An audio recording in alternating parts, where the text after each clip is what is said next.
Welcome to our channel. If you want to upgrade your Microsoft 365 subscription from a personal plan to a family plan or change to a different tier, follow these step-by-step instructions. Step 1. Open your web browser and sign in to your Microsoft account at account.microsoft.com with your current credentials. Step 2. Navigate to the Services and Subscriptions section where you can view all your active Microsoft subscriptions. Step 3. Find your current Microsoft 365 subscription and click on the Manage or Change Plan button. Step 4.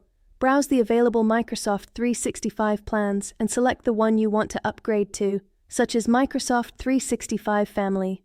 Step 5. Review the features and pricing differences between your current plan and the new plan you've selected.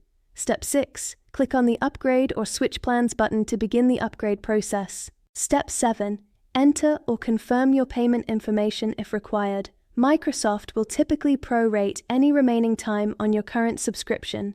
Step 8. Review the upgrade summary, including the new billing amount and billing date, then confirm the changes. Step 9. Once the upgrade is complete, your new plan features will be activated immediately.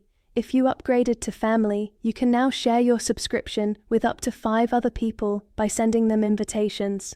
Don't forget to like this video and subscribe to our channel.